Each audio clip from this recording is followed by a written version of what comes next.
जिंदगी एक सफर है सुहाना, यहाँ कल क्या हो किसने जाना। जिंदगी एक सफर है सुहाना, यहाँ कल क्या हो किसने जाना। हाँ, जिंदगी एक सफर है सुहाना, यहाँ कल क्या हो किसने जाना। अरे ओले ओले ओ, ओले ओले ओ, ओले ओले ओ, ओले ओले ओले ओले ओ, ओले ओले ओ, ओले ओले ओ, ओले ओले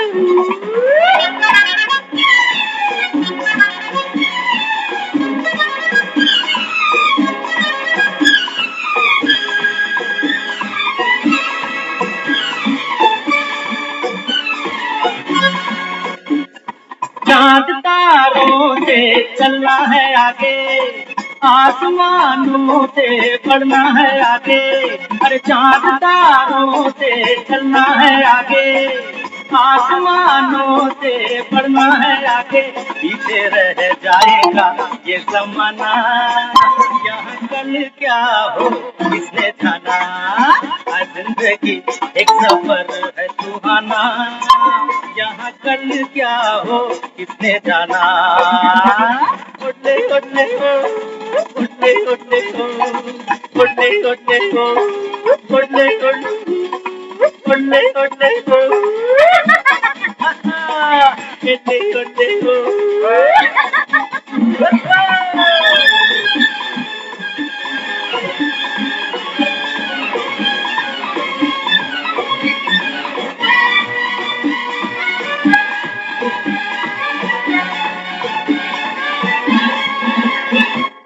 हंसते गाते जहाँ से गुजर, दुनिया की तू परवाह न कर। हंसते गाते जहाँ से गुजर, दुनिया की तू परवाह न कर। मुस्कुराते हुए दिन बिताना, यहाँ कल क्या हो किसने जाना। जिंदगी एक सफर है सुहाना, यहाँ कल क्या हो किसने जाना। टिट टिट टिट उड़ने उड़ने हो, टिट टिट टिट टिट उड़ने उड़ने हो, उड़ने उड़ने हो, उड़ने उड़ने हो।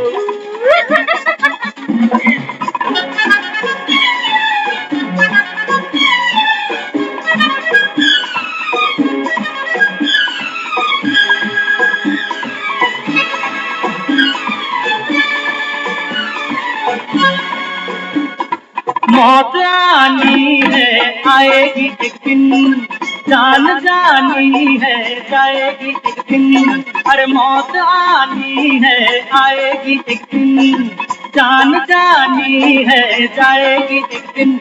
ऐसी बातों से क्या घबराना, यहाँ कल क्या हो किसने जाना।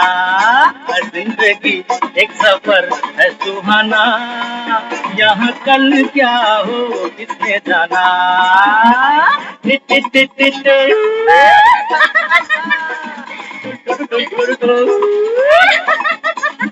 अरे उड़ते उड़ते हो, अरे इतने इतने हो।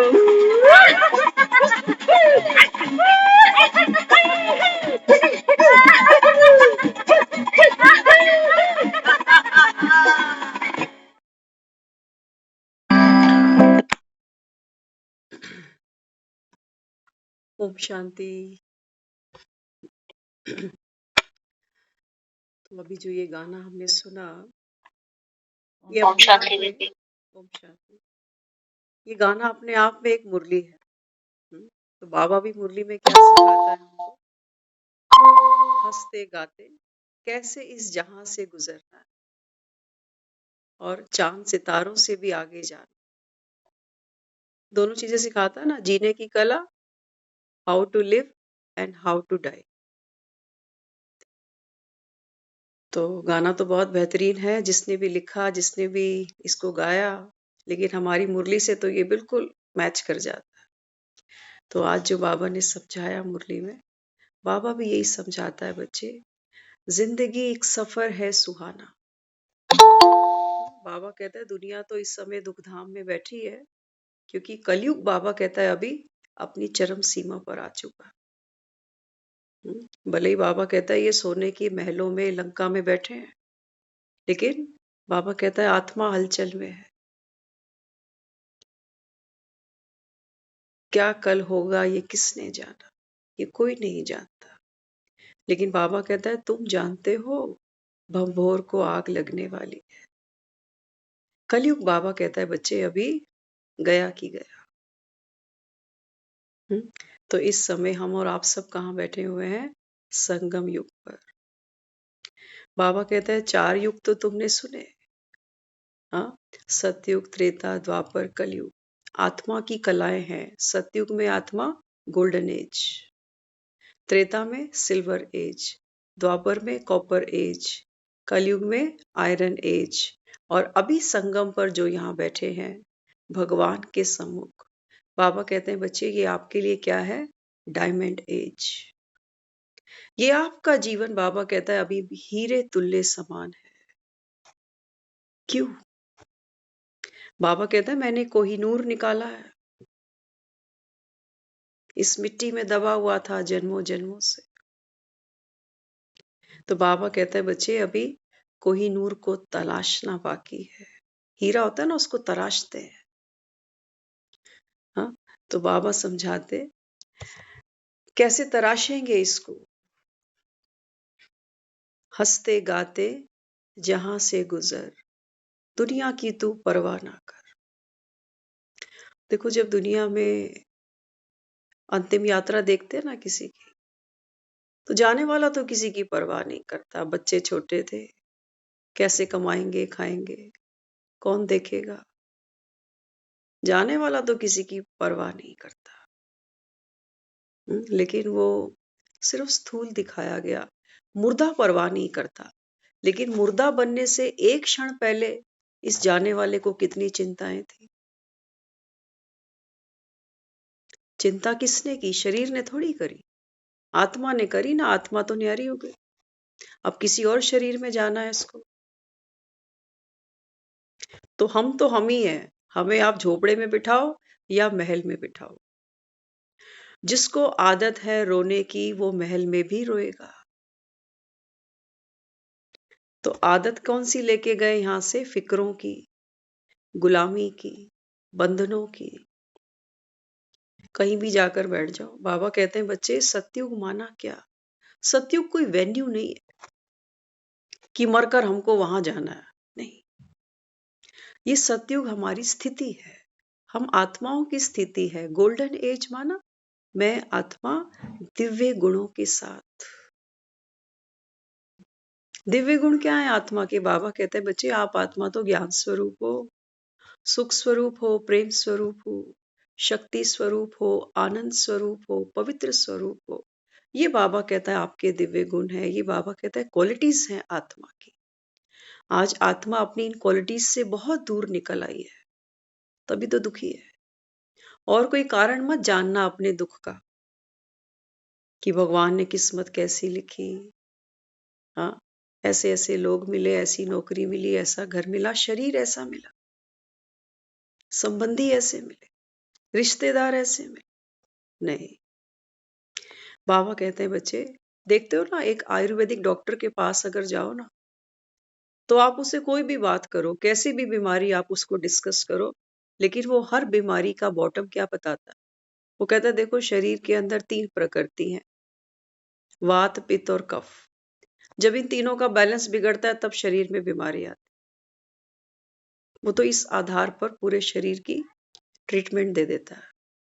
बाबा कहते हैं बच्चे आप आत्मा भी क्या हो? सतो प्रधान आत्मा। बाबा कहते हैं ये 7 गुण हैं आपके अंदर,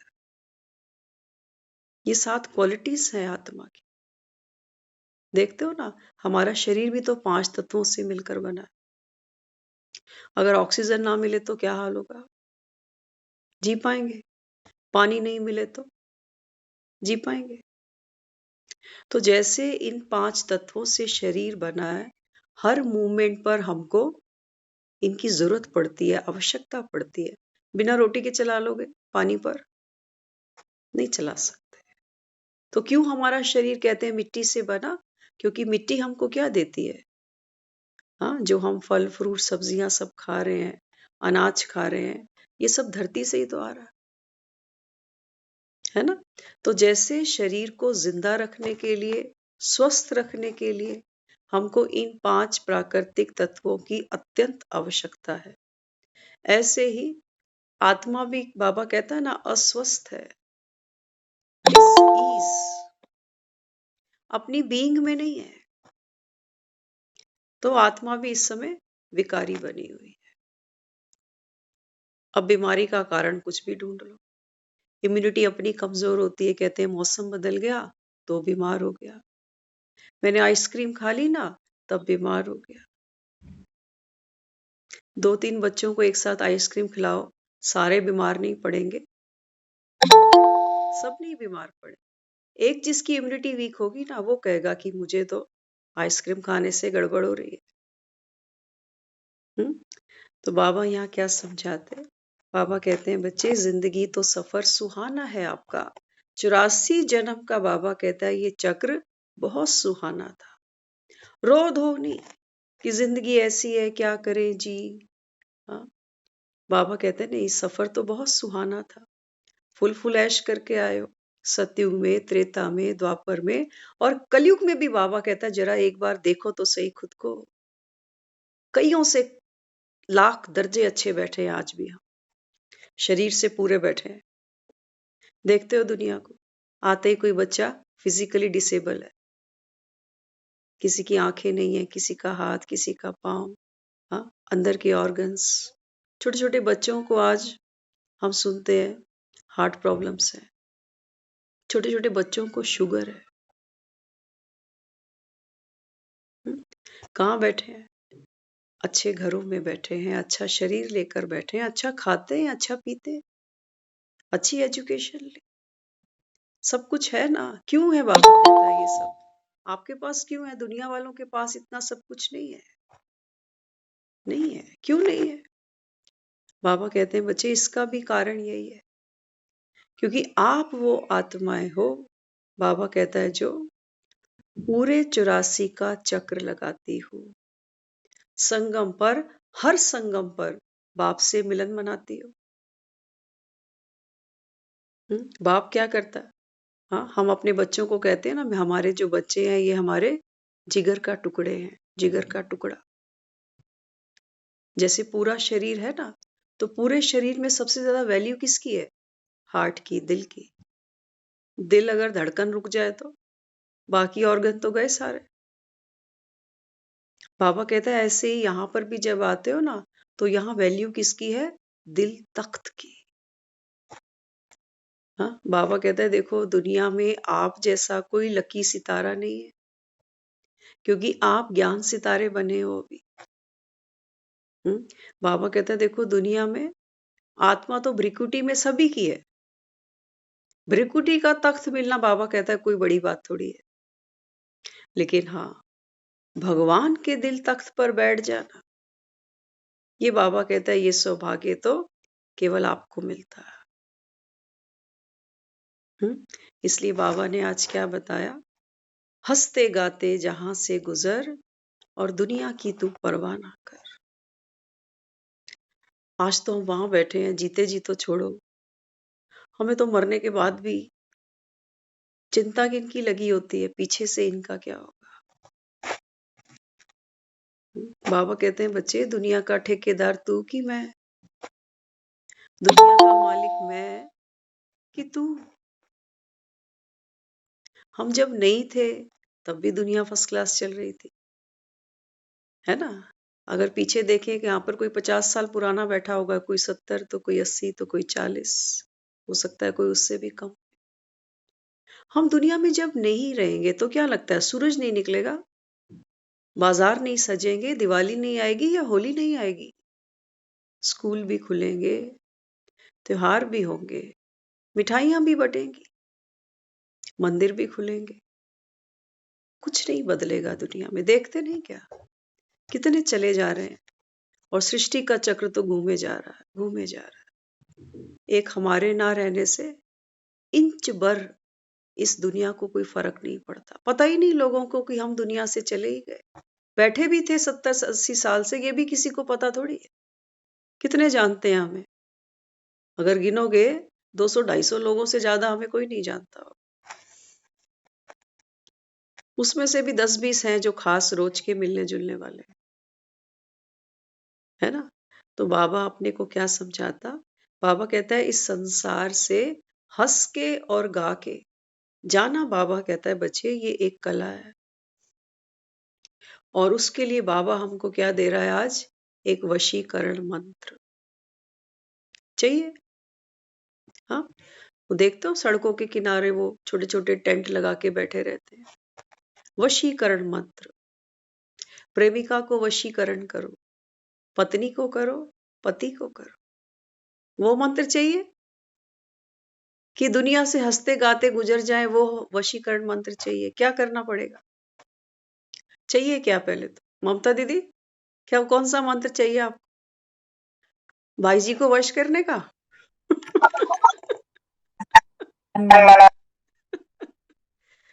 हाँ, भाई जी को वश करने का, कि जैसे खिलाए जैसे बिठाए।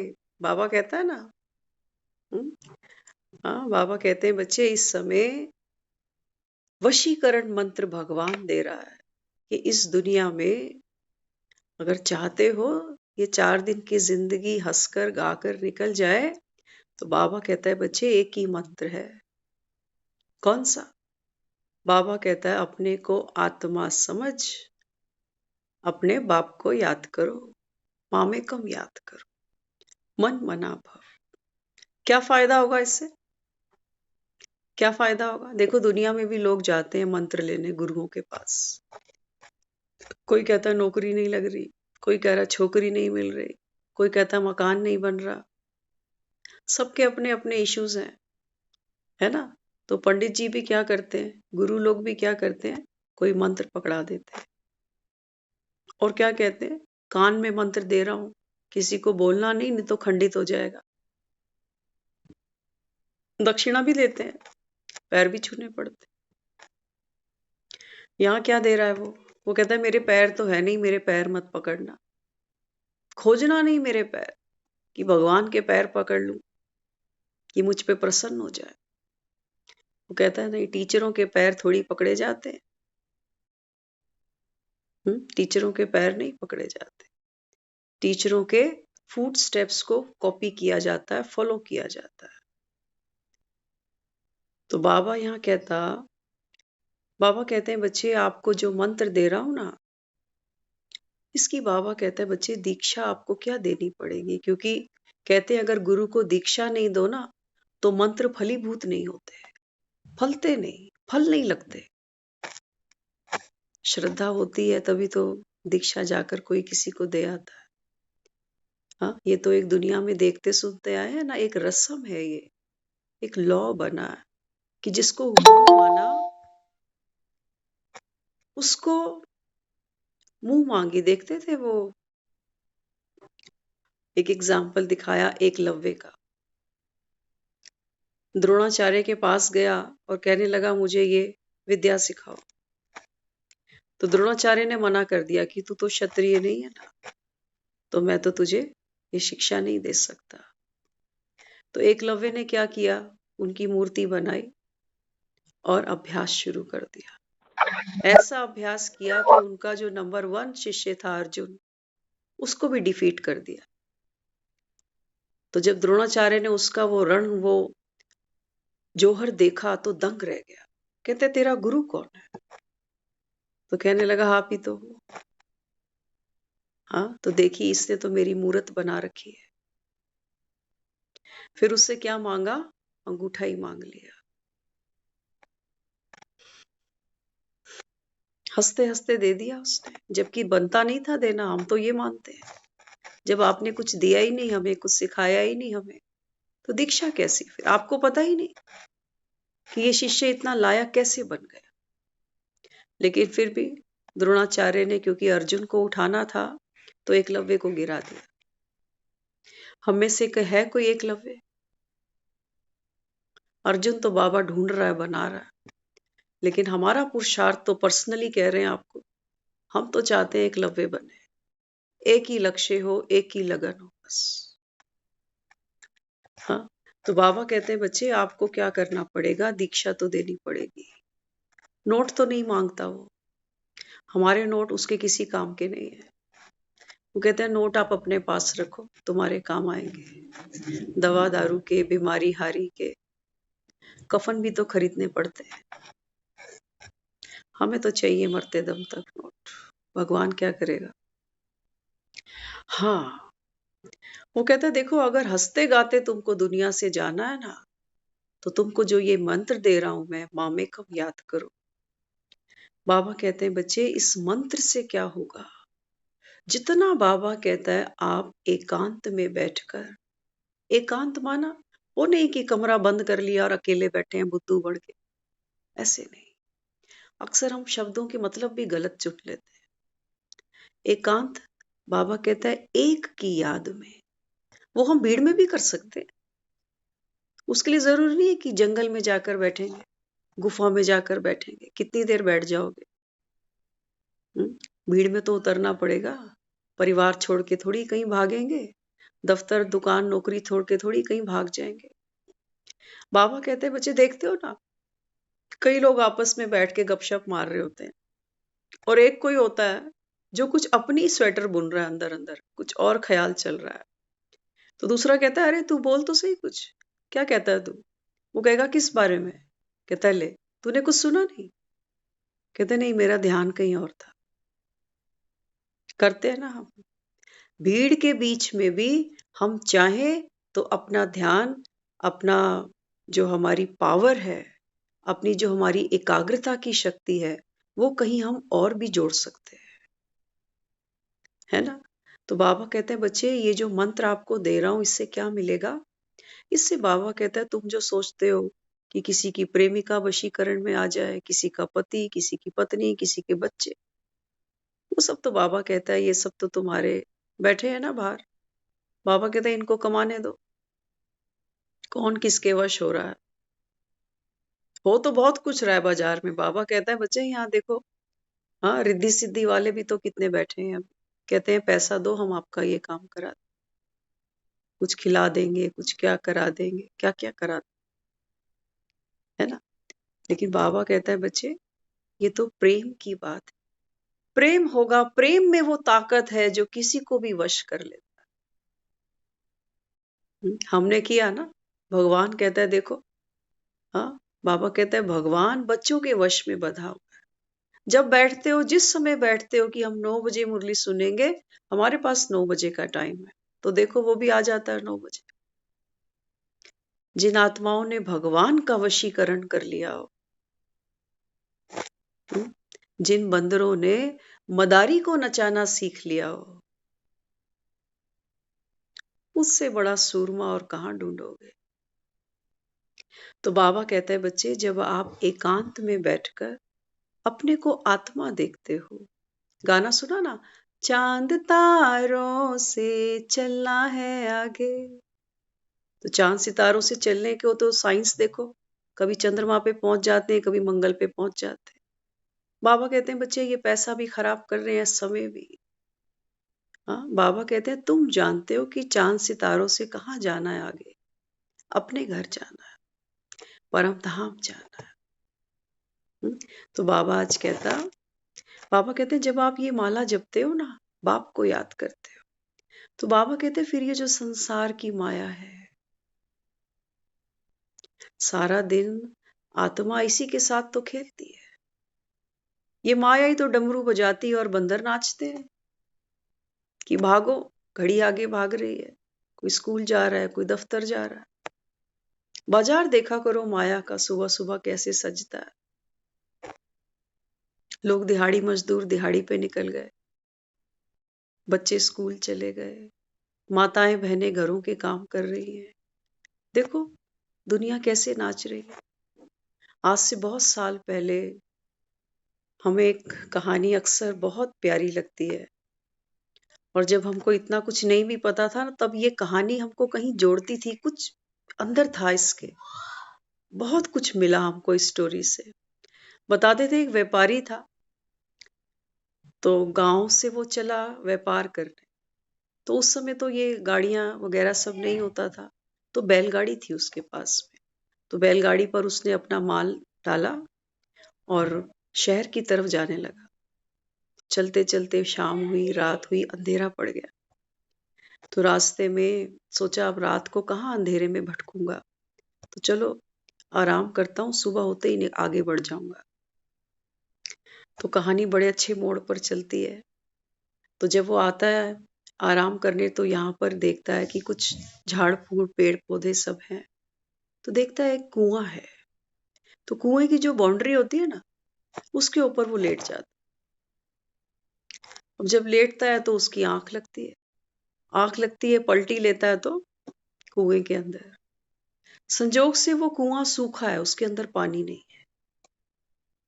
अब जब वो देखता है कि भाई मैं तो कुएं के अंदर गिर गया, आवाजें देता है, अब कोई हो, सुनसान बियाबान जगह, रात का समय, कोई नहीं है वहां पर। तो आवाजें दे देकर कोई नहीं मिलता उसको। फिर आसमान में बिजली चमकती है। बिजली चमकती है तो उस बीच में वो देखता है कि ठीक कुएं के ऊपर एक पेड़ है, और पेड़ की जो शाखाएं हैं वो कुएं के अंदर गिर रही हैं। तो सोचता अब तो मुझे खुद ही अपने को बचाना पड़ेगा। तो जैसे तैसे जतन करता है, उन शाखाओं को पकड़ता है ऊपर की तरफ आने के लिए। हम्म। अब जब ऊपर की तरफ आने लगता है तो बिजलियां फिर चमकती है आसमान में। और जब वो बिजली चमकती है तो वो देखता है कि ऊपर जो पेड़ की टहनी उसने पकड़ी है, उसके ऊपर दो चूहे हैं, एक काले रंग का, एक सफेद रंग का। वो चूहे धीरे धीरे उस टहनी को कुतर रहे हैं। अच्छा, फिर बिजली चमकती है तो नीचे देखता है, कुएं के अंदर सांप बैठा है। अब इधर भी मौत, उधर भी मौत, लेकिन फिर भी मेहनत करता है। अब जब मुंह ऊपर की तरफ करके जब ऊपर आने लगता है, चढ़ाई चढ़ने चढ़ता है, तो उस समय वो देखता है कि उस पेड़ के ऊपर एक मधुमक्खी का छत्ता भी है। तो उस छत्ते से शहद गिरकर सहज ही उसके मुख में आके गिरती हैं बूंदे। और जब उसके मुख में शहद आके गिरता है ना, तो उसको भूल जाता है कि मैं कहाँ अटका हूं, ऊपर चूहे हैं, नीचे सांप है। तो वो बस उसी टहनी पे लटका हुआ, और वो शहद धीरे धीरे उसके मुख में गिरता है। तो जब ये कहानी भागवत में लिखी हुई है, पढ़ना कभी, हमने जब इस कहानी को पढ़ा ना, तो इस कहानी का फिर सार बताया। कहते हमारा इस कहानी से क्या लेन देन है। देखो हम सब भी इस संसार में आए हैं ना, भगवान ने हमको एक व्यापार करने के लिए भेजा है। सारे दिन में एक दिन के अंदर हम 24,000 सांसें लेते हैं। भगवान ने कहा ये सांसों की पूंजी तेरी, अब देखता हूं कि तू क्या कमाता है, पाप कमाता है कि पुण्य कमाता है। हाँ, हम भी चल तो दिए व्यापार करते करते, तो थक गए, बीच में आराम चाहिए। तो आराम करते करते कहाँ पहुंचे हम भी, काल के मुंह में पहुंच गए। आ रही है मौत सबकी नजदीक या नहीं, क्या कहोगे? उम्र बढ़ रही है ना धीरे धीरे आगे, या कमती हो रही है? उम्र बढ़ रही है। तो ये मेहरबानी है उसकी कि कभी कभी वो सतगुरु बनकर आसमान में जैसे बिजलियां चमकती है ना, तो कभी कभी वो भी चमकता है। वो दिखाता है हमको कि तू देख, तू कहाँ बैठा है। बाबा कहता है ये जो काल की टहनी है ना, इसको दिन और रात, ये सफेद और काला चूहा, ये दिन और रात है, ये धीरे धीरे कुतर रहे हैं इस टहनी को। समय खत्म हो रहा। और नीचे, नीचे तो सांप बैठा। विषय विकार मिटाओ पाप हरो देवा। हम तो जीते जी मरे बैठे हैं, मुर्दे के समान तो हैं। क्या कहोगे, ये जीना भी कोई जीना है रे लल्लू? जहां हमको जाकर दुनिया से ये पूछना पड़ता है कि बताओ मेरा मंगल भारी है, मेरा शनि भारी है, कौन हल्का करेगा इनको? हम्म तो बाबा कहते हैं बच्चे, लेकिन अहो मम माया, शहद भी आ रही है मुख में कि नहीं? हम्म कहते हैं ना, अपना परिवार, अपने बच्चे, अपना शरीर, अपना पैसा, अपनी प्रॉपर्टी, ये शहद है। जब ये सुख, ये मोह हमको क्या करता है? मृत्यु भुला देता है। कहता आज थोड़ी मरने जा रहे हैं। तो बाबा कहते हैं बच्चे, ये तो तुम्हारी स्थिति है अभी। इस समय आकर मैं तुमको ये गाना सुनाता हूं कि जिंदगी एक सफर है सुहाना, यहाँ कल क्या हो तुमको पता है, कि मौत सामने खड़ी है मेरे। चांद सितारों से बाबा कहता है तुझे आगे जाना है, और हंसते गाते इस जहां से गुजरना पड़ेगा। रोते रोते नहीं, रोते रोते नहीं। बाबा कहता है उसके लिए ये वशीकरण मंत्र है। जितना बाबा कहता है आप आत्मा बनकर मुझे याद करोगे ना, बाबा कहता है ये शहद, बाबा कहता है तुम्हें समझ में आएगा कि ये विष था, ये विष था। देखो संसार में आए आत्माओं के साथ तो व्यवहार होगा, लेन देन होगा, क्योंकि यही तो जग की खूबसूरती है। एक बगीचे में हर रंग के फूल खिलते हैं। हम सब आत्माएं भी तो देखो एक घर में, किसी को कोई सब्जी पसंद है, किसी को कोई कलर पसंद है, किसी को कोई। करते हैं ना, कितनी चॉइसेस है। हम एक ही घर में लोग रहते हैं, सबकी चॉइस है, पहनने की, खाने की, घूमने फिरने की। जिनको हम भक्ति करके पूजा पाठ करते हैं, इनमें भी तो चॉइस है। कोई साईं बाबा के पीछे लगा हुआ है, कोई ठाकुर जी के पीछे लगा हुआ है ना, वैरायटी है ना। तो बाबा यहाँ समझाता, बाबा कहते हैं बच्चे अमृत वेले उठकर जितना मुझे याद कर सकते हो करते जाओ। बाबा कहता है ये माया को वशीकरण मंत्र है। ये माया को बाबा कहता है वश में करने का मंत्र है, क्योंकि माया से ही तुम दुखी होते हो। फिर बाबा कहते हैं बच्चे इस समय देखो, जब कोई दुनिया से जाता है ना, तो लोग क्या करते हैं, घर के लोग उसके कपड़े, बिस्तर, तौलिया, चप्पल, जूता, हर चीज उठाकर बाहर फेंक आते हैं। हाँ, कुछ चीजें छोड़ देते हैं, उसकी गोल्ड की चेन होगी वो छोड़ देंगे, वो सड़क पे नहीं फेंकनी, वो सोना है। उसका कमाया हुआ पैसा वो सड़क पे नहीं छोड़ेंगे। बाकी जो उसकी डेली यूज की चीजें थी ना, वो सब क्या करते हैं, बाहर छोड़ देते। तो बाबा क्या कहता है? बाबा कहते हैं बच्चे इस समय मैं कौन बनकर आया हूं, करनी घोर। सोचा आपने कभी भगवान के बारे में कि हमारे लिए उसको क्या नहीं करना पड़ता हो? सोचो, भगवान जिसको मंदिरों में हम कहते थे कभी दरस दिखा, कभी मेरे घर भी आ, जो रूखा सूखा दिया हमें, कभी उसका भोग तू भी लगा। आज वो क्या कह रहा है हमें बैठ के? वो कहता है कि देखो, जब दुनिया से कोई जाने वाला होता है ना, तो लोग उसके हाथ से दान कराते हैं। क्यों कराया? क्यों? क्योंकि इसने अगली यात्रा करनी है, कहीं और जन्म लेना है, तो कहीं दिया होगा तो कहीं मिलेगा। ऐसा ही है ना। कई लोग घरों से निकलते हैं ना, कहते हैं घर से खा पी के जाओ तो आगे लोग पूछते हैं, घर से खाली पेट चलो तो आगे भी कोई नहीं पूछता। ये कई लोग अपना एक्सपीरियंस बताते हैं। कहते हैं हमने कुछ खाया नहीं, सोचे फलाने के घर जाके खाएंगे, आज वहां पर भी कोई नहीं मिला, भूखे ही रह गए। तो इसलिए बाबा यहाँ समझाता। बाबा कहते हैं बच्चे आप सब अभी कहाँ बैठे हो, अंतिम जन्म है आपका, घर जाने की तैयारी करा रहा हूं तुम्हें। तो बाबा यहाँ समझाता, बाबा कहता है देह सहित देहधारियों से जो ममत्व है, बाबा कहते हैं बच्चे ये क्या करो, अभी एक बाप को दे दो। ये बाबा कहता है अंत में तुमको बिच्छू की तरह डसेगा नहीं। तो ऐसे थोड़ी सोखे प्राण निकल जाते हैं आदमी के। हाँ, कहते हैं यमराज आता है उस समय। क्यों? देखा किसी ने यमराज? भैंसे पर बैठ कर आता है। वाह रे वाह। हाँ, किसी के मकान पर कब्जा करके बैठ जाओ तो भैंसे तो लेके आएंगे ही लोग। ये प्रकृति, ये तो हमको साधन मिला था। ये हमारे बाप का माल थोड़ी है कि लेके दबा के रखेंगे इसको। ये तो छोड़ना पड़ेगा। बाबा कहते हैं तुम जाना नहीं चाहते, जैसे कोई टाइट कपड़े पहन ले और उतारने की बारी आए तो वो कपड़े ही फटने लगते हैं। बाबा कहता है इतना मोह तो तुमने अपने शरीर से पाला कि जब आत्मा इससे निकलना चाहे, बाहर निकलना चाहे, तो बाबा कहता है देखो क्या झज्जर हालात हो जाती है इस शरीर की।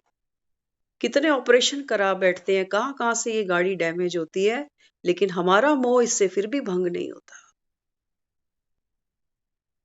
हंसते गाते जहां से गुजर, तो ये शरीर लेके गुजरना पड़ेगा क्या हंसते गाते? इसको तो यही छोड़ना पड़ेगा।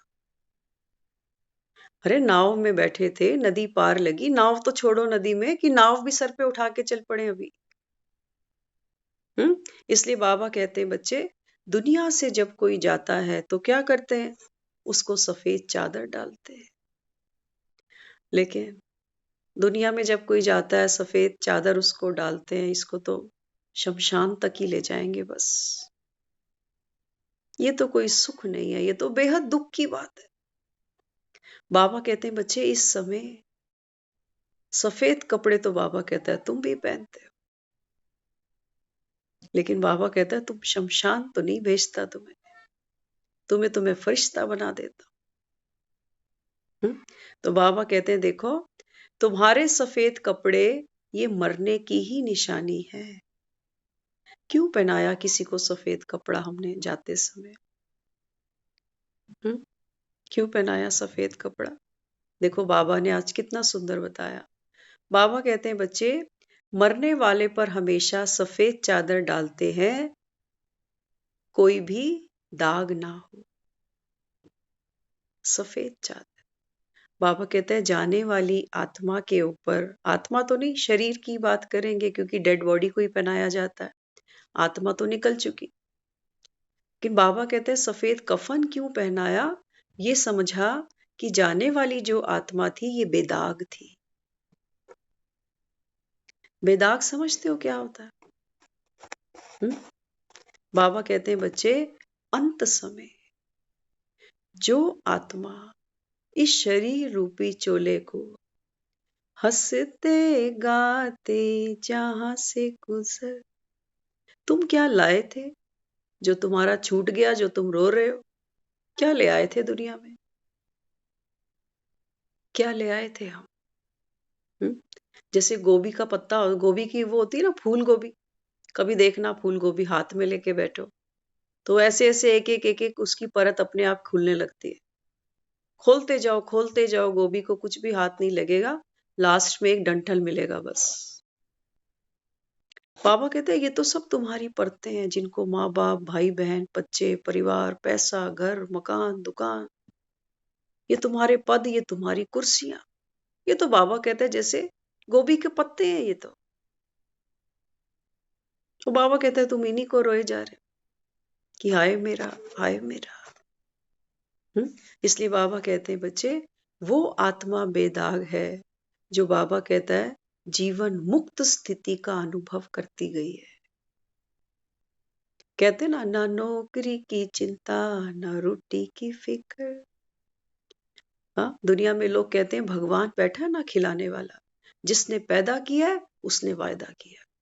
बातें तो दुनिया बहुत करती है लेकिन भरोसा उस पर टके का भी नहीं करते। तो बाबा यहाँ कहता है, बाबा कहते हैं बच्चे आप बेदाग बने। सफेद कपड़े किसकी निशानी है? कि मर गए। अब मरा आदमी किससे वैर लेके जा रहा है? बाबा कहते हैं बच्चे ये निशानी किसकी है? इस समय सबको माया का काला दाग लगा हुआ है। माया भी तो रंग बिरंगी है ना, तो हम सब देखो रोज रंग बिरंगे कपड़े पहनते हैं। पंडित जी बताता है ना, वीरवार को पीला कपड़ा पहनो, शनिवार को काला कपड़ा पहनो। क्यों बताता है पता है आपको? रंगों का हमारे जीवन में एक विशेष महत्व है।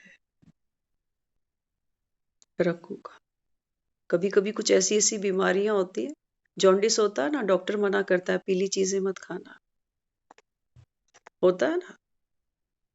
ये कलर थेरेपी है क्योंकि आत्मा भी तो कलरफुल है, शरीर की बात थोड़ी है सारी।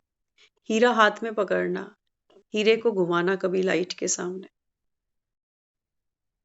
कितने प्रकार के कलर निकलते हैं उसमें से। अग्नि को देखना, कभी गैस जलाते हो ना रोज किचन के अंदर जाके, कभी ध्यान से देखना, एक कैंडल को ध्यान से देखना, आग कौन से रंग की है। कोई कहता है लाल, कोई कहता है पीली।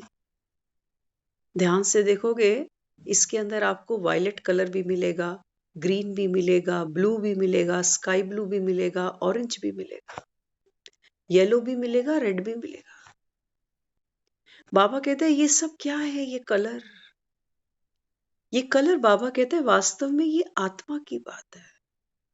ये जो अभी हमने बात की, शरीर 5 तत्वों से बना और आत्मा 7 तत्वों से मिलकर बनी है। तो ये जो 7 तत्व है ये एक एक कलर को डिनोट करता है। तो जो हमारे जीवन में जिस चीज की कमी होती है ना, उस कलर से फिर फुलफिल करते हैं। देखा आपने, जो लोग संन्यास लेते हैं, साधु बनते हैं, ये अक्सर करके भगवा रंग पहनते हैं। क्यों? भगवा समझते हो? ऑरेंज कलर किसका प्रतीक है? ये प्रतीक है अग्नि का। अब ये वो जीवन जी रहे हैं कि बस मर ही चुके। ये कभी नहीं कहते आज पिज्जा खाने का मन कर रहा है, हाय वो बनारसी साड़ी, हाय वो डेनिम का कुर्ता। ये मर चुके हैं। इसलिए देखते हो वो सीएम, देखते हो योगी, यूपी का सीएम है, ड्रेस देखो उसकी। तो ये क्या दिखाया? ये मरजीवा जन्म दिखाया कि आत्मा संतुष्ट है,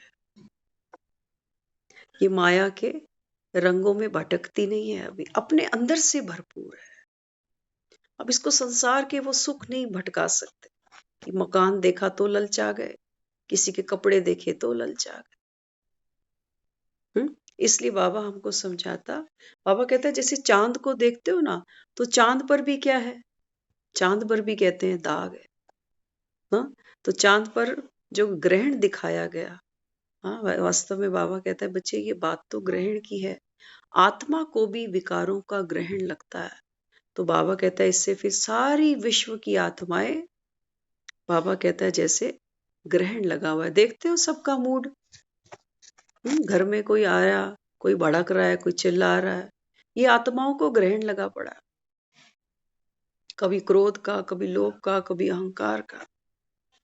तो बाबा कहता है फिर आपको ग्रहण लगा, तो बाबा कहता है फिर प्रकृति के तत्व कैसे बचेंगे? कैसे बचेंगे? बाबा कहता है ये प्रकृति के तत्व भी अभी तमो प्रधान बन गए। तो इसके लिए बाबा कहते हैं बच्चे अभी भक्तों का रखवाला भगवान आया हुआ है। किस लिए? राजयोग सिखलाने। दुनिया नहीं जानती कि भगवान आकर कभी पढ़ाता भी है। ये हमारी एजुकेशन है। ऐसा आपने ज्ञान कभी सुना किसी मंदिर गुरुद्वारे में बैठकर कि जहां पहले फिल्म का गाना चलाएंगे? बाबा कहते हैं बच्चे हर बात में ज्ञान है। हाँ, बाबा कहता है जो हंस बुद्धि होती है ना, वो बाबा कहता है हर बात से तत्व निकाल लेती है। कंकड़ में से मोती चुन के ले आते हैं। तो बाबा यहाँ कहते हैं यहाँ तो सब भक्त हैं, परंतु सबको एक जैसा फल नहीं मिलता। भक्ति तो हम सब ने की है ना? बाबा कहते हैं देखो भक्त सभी हो, भक्तों का रखवाला, तुम आत्माओं का पिता तुम्हारे सामने बैठा है। लेकिन बाबा कहता है भक्ति का फल सबको एक जैसा नहीं मिलता। किसी को क्या चाहिए? कई मंदिर जाते हैं, कहते हैं भगवान का दर्शन चाहिए, बस एक बार भगवान देख लूं बस। कोई किसी को बेटा चाहिए, है ना? भक्तों की मनोकामनाएं भी तो अपनी अपनी है।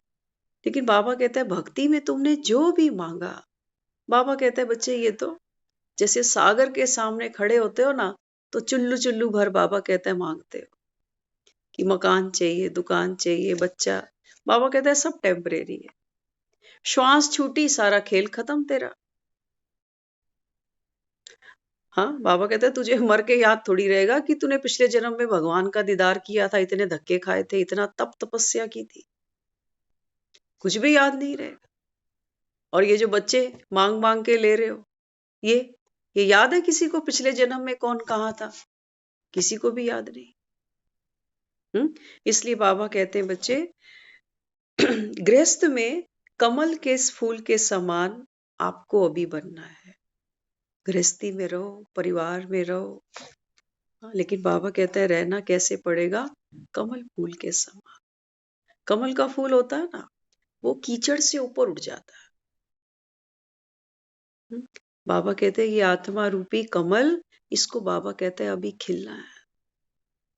थोड़ा सा ही समय है, बाबा कहता है ज्यादा समय नहीं है। और ये देह क्या है? ये तो कीचड़ है। लेकिन हाँ, अगर अंतिम जन्म में इस कीचड़ का भी हम सही इस्तेमाल कर सके। दुनिया में देखो मकान बनते हैं ना, तो लोग सरिया, सीमेंट, रेत, बदरपुर, ईंटे, क्या क्या रॉ मटेरियल खरीदते हैं। लेकिन पुराने मकान का मलबा भी काम आता है, पता है, फर्श बनाने के लिए। हम्म, तो बाबा कहता है बच्चे ये तो मलबा है, ये ढेर होना ही है आजकल में। तो बाबा कहता है फिर तुम क्यों नहीं मेहनत करते? दो रोटी कमाने के लिए सारा दिन लगाते। और ये शरीर, बाबा कहता है जिसको संभाल संभाल के रखा हुआ है रुई की तरह, कि हाय थक गए, कमर टेढ़ी हो गई, ये हुआ वो, बाबा कहता है बच्चे ये शरीर, इसका सदुपयोग करो।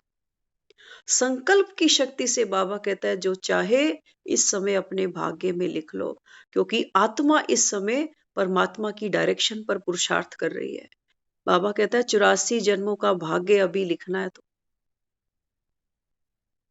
अभी नहीं तो फिर कभी नहीं। फिल्म का डायरेक्टर आया बैठा है, सारे ड्रामा का रहस्य हमारे सामने खोलकर बैठा है, और वो कहता है चाहो तो अपनी स्क्रिप्ट को चेंज कर लो। पावर मैं दे रहा हूं, अथॉरिटी वो हमको दे रहा है।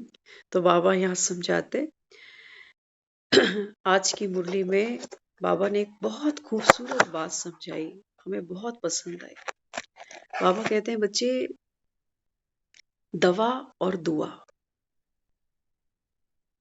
अक्सर करके हम इन बातों का जिक्र अपनी लाइफ में करते हैं। जब जब जीवन में तन की बीमारी की अगर बात करें तो लोग भी कहते हैं कुछ दवा तो कुछ दुआ। तो दुआ की जब बात आती है तो हम ये सोचते हैं कि कोई दूसरा हमारे लिए दुआ करे, घर के ही सोचते हैं, और बाहर वालों को क्या मतलब। हम जब किसी की सुनते हैं फलाना हॉस्पिटल में है, इमरजेंसी में चला गया, हाँ, अगर कोई हमारा नजदीक का होगा ना तो हम दौड़ के पीछे भी जाएंगे।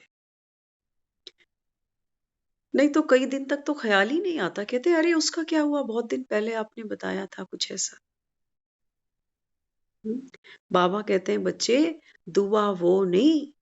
इस समय तो बाबा कहते हैं तुम किसकी दुआ की इंतजार कर रहे हो? ये बेचारे खुद ही इनके हाथ पैर ठंडे हो जाते हैं। एक आदमी घर का इमरजेंसी पहुंचे, ये जो पीछे खड़े हैं ना, फाइलें नोट मोबाइल पकड़ के, इनके तो अपने हाथ पैर ठंडे हुए पड़े। इनको तो अपनी रोटी पानी भूली पड़ी बेचारों को। ये कई रात से सोए नहीं, कह रहे हम अस्पताल घर अस्पताल घर। ये दुआ देगा? ये खुद दुखी चित्त है। दुआ कौन देता है? अरे नोट कौन देगा? जिसका जेब भरी हुई हो वो नोट निकालेगा, जिसकी जेब खाली है वो क्या नोट निकालेगा? तो दुआ भी कोई ऐसी बात नहीं है कि जीभ हिला दी भगवान इसको ठीक कर दे, इसको दुआ नहीं कहते। ऐसे तो दुनिया लगी हुई है। ये जो भिखारी फुटपाथ पे बैठते हैं ये सारा दिन यही गाना गाते हैं कि तेरा भला हो, तेरा भला हो गया, हो गया। अगर सारी पावर इन्हीं के पास है फिर तो भगवान को आने की जरूरत ही नहीं, इन्हीं को रोज 10 रुपए दिया करो। नहीं बनता ना काम इससे। तो बाबा यहाँ क्या समझाता है? बाबा कहते हैं बच्चे दो रोग हैं, एक मन का, एक तन का। तन का तो बाबा कहते हैं तुम अच्छे से जानते हो, हॉस्पिटल डॉक्टर हर चीज में बाबा कहता है तुम्हारे पास परफेक्शन है कि कब कौन सी ट्रीटमेंट हमको लेनी। लेकिन बाबा कहता है मन और तन, बाबा कहता है इनको दुआओं से चलाओ। तो ध्यान से सुनना, कहीं लिख सको, अगर दिल की डायरी पे लिख सको तो सबसे बढ़िया। दवा, बाबा कहता है बच्चे दवा कौन सी है? दवा है बाबा कहता है आपकी खुशी। कुछ भी जाए, बाबा कहता है ये शरीर भी छूट जाए तो छूट जाए, तेरी खुशी नहीं छूटे। और बाबा ने दुआ किसको कहा? बाबा कहता है बच्चे दुआ कौन सी है? एक्सरसाइज। वो नहीं जो रामदेव बाबा सिखा रहा है। रामदेव को भी जाना पड़ेगा। कभी रामदेव ये वीडियो देखे तो माफ करे। बाबा कहते हैं जाना तो देखो सबको पड़ेगा। इच्छा मृत्यु वाले भी चले गए, रावण भी गया, भीष्म पितामह भी गया। हाँ? बाबा कहते हैं बच्चे एक्सरसाइज कौन सी है जो तुमको मैं रोज सिखाता हूं कि आप आत्मा देह से न्यारे। चलो ऊपर, चांद सितारों की दुनिया से ऊपर, 5 तत्वों की दुनिया से भी ऊपर। बाबा कहते हैं तुम्हारा घर है। ऊपर नीचे उठक बैठक करो। बाबा कहता है ये है दुआ, ये खुद को दो। बार बार बाबा कहता है अपने को स्मृति दिलाओ कि मैं आत्मा निराकारी दुनिया से आई हूं। ये तो रंगमंच है जहां पर हम अपना अपना पार्ट खेल रहे हैं। और थोड़े ही दिन और बचे हैं, थोड़े ही दिन और बचे हैं। कोविड में देखा ना अभी। हाँ, बाबा कहता है बच्चे ट्रेलर था ये, अभी तैयार रहना। इसलिए बाबा कहता है योग को बढ़ाओ। ज्ञान और योग, बाबा कहता है वो बच्चे मुझे प्यारे हैं जो ज्ञान और योग की पुड़िया खुद भी खाते हैं और दूसरों को भी खिलाते हैं। इसलिए बाबा ने आज कहा, बाबा कहते हैं बच्चे खुशी से देखो दर्द भी भूल जाता है। कोई अंदर खुशी हो ना, हाँ, देखते हो कभी कभी कोई ऐसी खुशी आती है जीवन में जिसका बहुत दिनों से इंतजार था, तो उस समय बाबा ने एक मुरली में कहा, अभी बाबा कहते हैं सोचो तुम्हारे घर में कोई फंक्शन है, शादी ब्याह है किसी का, और तुम्हें घर के कह गए कि तेरे को थोड़ा बुखार है, तू आराम कर। और जब तुम वो चहल पहल देखते हो, घर में मेहमान आ रहे हैं, सामान आ रहा है, खान पीन चल रहा है, गाने बज रहे हैं, ढोलक बज रही है, तो तुम लेट सकते हो पलंग पर। तुम भी महफिल के बीच में आ जाओगे, अरे कोई बुखार बुखार नहीं मुझे, हटा सावन की घटा। तो बाबा कहता है देखो कितनी पावर है वायुमंडल की, दूसरी आत्माओं की वाइब्रेशंस की। तो बाबा कहता है क्या ये वाइब्रेशन आप अपने अंदर नहीं पैदा कर सकते? भगवान बैठा है पावर हाउस तुम्हारे साथ में, जो सोचो बाबा कहता है वो आप कर सकते हो। इसलिए बाबा कहता है बच्चे खुशी से शरीर को चलाओ, खुशी से। अब अफसोस नहीं मानो कि हाय घुटने नहीं चलते, हाय ये फलानी बीमारी हो गई, हाय वो फलानी बीमारी। बाबा कहते हैं बच्चे इसके बीच में ही पार चलना पड़ेगा तुम्हें। यही तो भवसागर है, यही तो भवसागर है, इसी से तो तुमको पार उतारने आया। तो इसलिए बाबा कहते सदा तन मन से संतुष्ट रहना है, तो ये भी लिख लेना कहीं पे, सदा तन और मन दोनों से बाबा कहता है अगर संतुष्ट रहना है तो ज्यादा सोचो नहीं। अभी थोड़ी देर पहले हम एक बच्चे के साथ एक डेंटिस्ट के पास थे, तो ऑब्वियस सी बात है, देखो बच्चे अब जो अंदर वो सब चलता है वो देख देख के घबराए कि हाय क्या होगा क्या होगा, मुझे डर लग रहा है, देखो मेरी हार्ट बीट कितनी तेज हो गई। अरे मैंने कहा कुछ नहीं होना, 2 मिनट की तो बात है, हम तो सिर्फ कंसल्ट ही कर रहे हैं, अभी कुछ और थोड़ी करना। तो वो 10-5 मिनट चलता रहा सब कुछ। जब उसकी टर्न आई, वो जाकर जब वहां सिर्फ डॉक्टर ने एक छोटा सा कॉटन का पीस लिया और वहां कहीं फिक्स कर दिया जहां थोड़ी सी प्रॉब्लम थी, उठकर बैठ गया वो बच्चा। कहा देख तूने 15 मिनट लाइफ के जो ऐसे किया ना सब, हार्ट बीट बढ़ रही है, डर लग रहा है, क्या करेगा, अरे ऐसे कुछ करेगा तो मैं तो भाग ही जाऊंगा। बाबा कहते हैं बच्चे जितना ज्यादा आप सोचते हो ना, तो बाबा कहता है उतना मन बीमार होता है। घरों में नल कितनी देर खोलते हो? जितनी देर पानी चाहिए बस, काम खत्म हुआ नल बंद कर दिया। लेकिन हमारे मन की टूटी तो खुली ही पड़ी है दिन रात। हाय इसका क्या होगा, हाय उसका, अरे मेरे बुढ़ापे का क्या होगा, फलानी बीमारी हो गई तो क्या होगा, इसको कुछ हो गया तो क्या होगा। बाबा ने कल कहा ना नया साल आने वाला है, पुरानी वोकैबलरी को बाबा कहता है विदाई दे दो। क्या क्यों कैसे ऐसे वैसे। तो डॉक्टर भी क्या कहते हैं, चॉकलेट कम खाया कर, ब्रश किया कर 2 टाइम। ये सब हम करते हैं, हम कई बार इसको इससे भी कनेक्ट कर देते हैं ज्ञान से। देखो कुछ भी खाओ पियो, आनंद लो, है ना। लेकिन बाबा कहता है, ज्ञान में भी बाबा कहता है, बाबा कहते हैं बच्चे सफाई करो। जैसे ये दांत देखो, ये सब हमारे देहधारी है, कोई माँ बाप, कोई बच्चे, कोई परिवार, इनमें कैविटी नहीं चढ़ने देना। ऐसे ना हो कि मुंह की कैविटी इनमें चढ़ी रहे तो दर्द हमें बहुत होगा। दांत हमारे है ना, दुखेगा हमें। इसलिए बाबा यहाँ समझाता है, दांत हैं, अब ये थोड़ी कि दांतों को तोड़ दे बैठे बैठे कि ये तो दुखेंगे। अरे नहीं, बड़े काम की चीज है। ये रिश्ते हमको ऐसे थोड़ी मिल गए, ये रिश्ते बहुत काम की चीज है। देखो, दुनिया में एक बच्चा आता है ना, तो जीभ होती है मुंह में, दांत तो होते नहीं। और जब हम दुनिया से जाते हैं तो दांत अपने आप ही गिर जाते हैं, और जीभ वापस जैसे आई थी अकेली ऐसे ही चली गई। तो बाबा कहते हैं बच्चे, ये जो सगे संबंधी हैं, तुम्हारे रिश्तेदार, मित्र संबंधी, बाबा ये नहीं कहता इनको तोड़ो, नहीं। बाबा कहते हैं बच्चे, आप न्यारे बनो, ब्रश करो। बाबा कहता है कैविटी हटाओ। सबको जाना है, एक एक कर जाएंगे इस दुनिया से लोग सभी। लेकिन बाबा कहता है तुझे दुखे तो नहीं, दुखे तो नहीं, बाबा कहता है। इसलिए बाबा भी बच्चों को क्या समझाता, बाबा कहते हैं जब भी अगर संतुष्ट रहना है तो ज्यादा सोचो नहीं, अधिक सोचने से क्या नुकसान होगा। बाबा कहते हैं जब आप ज्यादा सोचते हो ना, तो सबसे पहले बाबा कहते हैं तुम्हारी खुशी गायब हो जाती। और बाबा कहता है इसके साथ साथ एक और नुकसान करते हो, जब व्यर्थ सोचते हो तो उसकी स्पीड बहुत तेज होती है। जब हमारे वेस्ट थॉट चलते हैं ना, तो उसकी स्पीड बहुत तेज है। तो बाबा कहता है जब आप व्यर्थ सोचते जाते हो, तो समर्थ सोचने के लिए बाबा कहता है आपसे ब्रेक नहीं लगती, ब्रेक ही नहीं लगती। कहते हैं मैं क्या करूं, मैं तो थक गया, मेरे तो ये बात समझ से ही बाहर होती जा रही है, सोच सोच के कोई हल ही नहीं निकल रहा। हाँ, इसलिए आपने कभी जीवन में अनुभव किया होगा, कभी कभी हम किसी ऐसे नाम पर, किसी ऐसी बात पर अटकते हैं, कहते हैं वो फलाने का नाम याद नहीं आ रहा, जबान पे है, लेकिन बिल्कुल ध्यान नहीं आ रहा, जैसे बस अटका ही पड़ा। तो कितना जोर देते हैं उस समय, अभी याद करता हूँ, अरे कल परसों ही तो बात कर रहा था, याद नहीं आ रहा, बस आ गया आ गया। नहीं आता, कितना भी जोर लगा लो।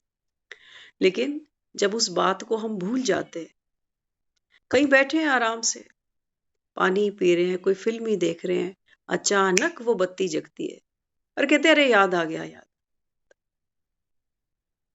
तो जो हमारा, जितना हम साइलेंस की तरफ बढ़ते हैं ना, उतना ही हमको हमारे जीवन की परेशानियों का हल मिलता है। ये चिल्लाने से नहीं मिलता, ये चीखने से नहीं मिलता, ये हाय तौबा मचाने से नहीं। जितनी हमारी चिंता बढ़ रही है तो क्या हो रहा है, हम क्या शांति से किसी बात का कोई सोल्यूशन ढूंढ सकते हैं? नहीं ढूंढ सकते। आग लगी है हमारे आसपास में, तो उस समय हम क्या चिल्लाएंगे? नहीं। उस समय तो आदमी चिल्लाता ही है, गुस्सा भी करता है, रोब भी दिखाता है। इसलिए बाबा कहते हैं बच्चे, अपने को चलाओ कैसे संगम पर। बाबा कहता है यही तुम्हारा वशीकरण मंत्र है, एक अपनी खुशी, और बाबा कहता है दवा और दुआ। ये दोनों चीजें बाबा कहता है तुमको खुद अपनी मेंटेन करनी है, कोई दूसरा तीसरा नहीं आने। को तो खुशी कौन सी है हमारी? हमारी खुशी हमारे भीतर है। ये बाहर के बाजारों पर, लोगों पर डिपेंड नहीं है कि ये हालात बदल जाएं, लोगों के मूड बदल जाएं, इनकी मेरे लिए सोच बदल जाए तो मेरे जीवन में कुछ अच्छा हो। ये नहीं बदलेंगे। बाबा कहता है ना लोग बदलेंगे, ना परिस्थितियां बदलेंगी, बदलना तुमको पड़ेगा।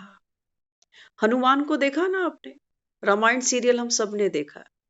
हनुमान के जीवन में कितने विघ्न आए, अरे वो संजीवनी लेने गया और पर्वत ही ले आए हैं साथ में उठाकर, वो भी कैसे, जैसे एक बच्चा बॉल ले आता है। परिस्थितियां नहीं बदली, लेकिन क्या किया, कभी अपना रूप विराट बनाया और कभी सूक्ष्म बनाया। बाबा कहते हैं यही पावर तो मैं तुम्हें दे रहा हूं अभी। जब जब बाबा कहता है माया तुम्हारे सामने आकर खड़ी हो जाए, बाबा कहता है अपना विराट रूप बनाओ, मैं शक्तिशाली आत्मा, मैं भगवान का बच्चा, मैं हीरो पार्टधारी, लीडिंग रोल है मेरा। भगवान आया है मेरी प्रिपरेशन कराने के। तो बाबा कहता है अपना विराट रूप दिखाओ। और बाबा कहता है जब कोई आत्मा सामने आ जाए टकराती हुई, अरे ये कैसे बोल दिया, ये क्यों कर दिया, क्या समझता है अपने आप को, बाबा कहता है वहां पर डाउन टू अर्थ चले जाओ। वहां बाबा कहता है सूक्ष्म रूप बना लो अपना, उलझो नहीं, टकराओ नहीं। बाबा कहता है इन आत्माओं से, क्योंकि ये अपना बिगाड़ खाता करोगे। दिवाली आती है ना तो लोग नए चोपड़े बनाते हैं। बाबा कहता है शुभ लाभ। बाबा कहते हैं पुरानी बातों को खत्म करो, पुराने हिसाब किताब चुकतू करो, इनको बढ़ाओ नहीं। कोई नुकसान हो गया, बाबा कहता है सोचो देना था, दे दिया, बीती को बिंदी लगाओ, आगे बढ़ो। तो ये फॉर्मूला बाबा ने दिया कि जिंदगी एक सफर है सुहाना, लेकिन इसको सुहाना बनाना पड़ेगा। तो हंसते गाते, बाबा कहता है जो जीवन जिएगा वही हंसते गाते इस सफर से टाटा बाय बाय भी करेगा। अगर जिंदगी ही रोते हुए निकाल रहे हैं तो फिर विदाई भी रोते रोते ही होगी। तभी देखते हो मरते हैं तो दुनिया रोती है पीछे से। लेकिन सचमुच हमारे मन में ऐसा आता है कि जब ये ज्ञान समझते हैं, इसकी गहराई में उतरते हैं, तो ऐसा लगता है जैसे कोई जन्म लेता है ना तो फंक्शन करते हो, फंक्शन करते हैं। और कोई दुनिया से जाता है, अरे पूरी मौज करके गया 80 साल, गाजर के हलवे खा के, कितनी शादियां, कितने भंगड़े पाके ये गया। जाना तो था, गाड़ी पुरानी हो गई थी, रोड पे नहीं निकाल सकते पुरानी गाड़ी। सरकार भी कहती है 10 साल बाद गाड़ी रोड पे नहीं आएगी, पोल्यूशन बहुत करती है ये, आवाज बहुत करती है ये, धुआं बहुत छोड़ती है ये। हाँ, तो नई गाड़ी ले आते हैं लोग खुशी खुशी, या रोते पीटते रहते हैं उसी खटारे। तो बाबा कहते हैं बच्चे अंतिम यात्रा भी कैसी होनी चाहिए। हाँ, एक चलते चलते छोटी सी एक बात और अंतिम यात्रा के ऊपर। एक फकीर था, तो जैसे बाबा कहता है ना खुशी जैसी खुराक नहीं, तो अपने पूरे जीवन में जो जो उसने तप तपस्या की, पूरा जीवन हंसता रहा और चेलों को हंसाता रहा। जब अंत समय उसका आया तो अपने चेलों को कहने लगा कि जब मैं दुनिया से जाऊं ना तो मेरा एक काम करना। उसने बोला क्या? कहते हैं जब तुम मेरा दाह संस्कार करने लगो तो उसमें कुछ आतिशबाजी, कुछ बम पटाखे रख देना, किसी को बताना नहीं। बोले ये ऐसी तो किसी की अंतिम इच्छा कभी सुनी नहीं, ये क्या कह रहा है, पटाखे रख देना। तो चलो गुरु की बात थी, मानी उन्होंने। अब यहाँ दाह संस्कार जैसे ही अग्नि वहां छोड़ी गई, सब पीछे खड़े हो गए, क्योंकि जब शमशान में अग्नि दी जाती है तो अच्छे अच्छे पीछे हो जाते। जब सब पीछे हुए ना तो जैसे ही वो अग्नि बढ़ी तो उसके अंदर से जो पटाखे बम थे, आतिशबाजी होने लगी, ठा ठा धड़ाम धड़ाम। तो दिवाली के पटाखे देखते हो ना, बच्चों में कितनी उमंग आती है। तो वहां तो सब हंस पड़े कि ये क्या हो रहा है, ऐसा तो कभी देखा नहीं हमने। तो सब लोटपोट हो रहे हैं वहां पर खड़े खड़े। तो उस जो गुरु की अंतिम इच्छा यही थी कि मैं जब संसार से जाऊं तो किसी को रुला के नहीं जाऊं। हम तो पूछते हैं लोगों से जब मैं जाऊंगा तब तुम रोओगे? हमारे अपने मदर हमें कहते थे जब मैं दुनिया से गई ना तू नहीं रोएगी। ऐसे कहते थे हमें वो, कि ये नहीं रोएगी। हाँ, तब तो खैर हमें इतना समझ में नहीं थी उन दिनों में, लेकिन नहीं रोना। जब जो बैठा है उसके साथ हंसो। पता है लोग रोते क्यों हैं? हम आपको अपना अनुभव सुना रहे हैं।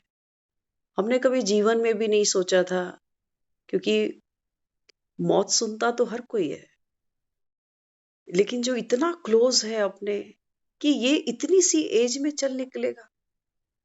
शायद 51 52 की एज थी उनकी उस समय, 52 एज होगी। तो हमें जो उनके जाने का वो लगा, वो ये लगा कि जब तक वो थी तब तक हमने उनके साथ उस लाइफ को एंजॉय किया ही नहीं, किया ही नहीं, कोई समय बिताया ही नहीं। ऐसा नहीं कि रूटीन लाइफ चलती थी सब। लेकिन जब उनके जाने के बाद हमें ऐसा लगा आज अगर वो होती ना तो आज हम ये करते, ऐसे ऐसे करते। तो हमको जो चीज खाती है किसी के जाने के बाद वो ये खाती है कि जैसा जीना चाहते थे वैसे नहीं जिए। ये अफसोस करता है इंसान। तो आज जिंदा बैठे हैं, मौत से जियो। किसने रोका? किसी से मिलना, किसी से हंसना, किसी को सुख देना, किसने रोका है? बाबा कहते हैं बच्चे यही तो तेरी असली दुआ थी। तू नोटों के चक्कर में यही भूल गया। आत्माओं को सुख देता। आत्माएं बाबा कहते हैं चेहरे बदल बदल कर तुझे मिलेंगी। और चेहरे बदल बदल के देख लो, अनजान लोग कितना सुख दे देते हैं। देते हैं ना कोई रिश्ता ना कुछ। सच कह रहे हैं, आपको अपने जीवन के एक्सपीरियंस से कह रहे हैं कि ऐसे लोग हैं जीवन में जिनके साथ हमारा कोई संबंध नहीं, लेकिन अगर हमारी आ निकलती है ना तो आ हाथ तक आने से पहले वो सामने आ जाते हैं सारे। तो बाबा कहते हैं बच्चे यही तो तेरी नेक कमाई थी। हाँ, एक बार हम अभी पिछले महीने शमशान भूमि खड़े थे, वहां लिखा था कि तेरे 4 करोड़ तो तेरे साथ नहीं जाएंगे, अंत में तो 4 कंधे ही मिलने हैं तुझे। इसलिए कमाई के साथ साथ अपने व्यवहार पर भी ध्यान दो कि किसी के साथ क्या बोलते हो, क्या करते हो। तो जिंदगी सफर है, कैसा हम इसको बनाए वो हमारी चॉइस है। देने वाला हमको डायरेक्शन दे रहा है, कितनी हम इसको अपने जीवन में इम्प्लीमेंट कर सकते हैं वो हम पर डिपेंड करता है। तो हम सबका सफर है, हम सबके ट्रेन के डब्बे एक साथ जुड़े हुए हैं। तो इस सफर को एंजॉय करना है और हंसते हंसते इस जीवन को आगे बढ़ाना है। और बाबा कहता है बच्चे बाप से पूरा वर्षा लेना, बीच में गाड़ी से उतर नहीं जाना। ठीक है। ओम शांति।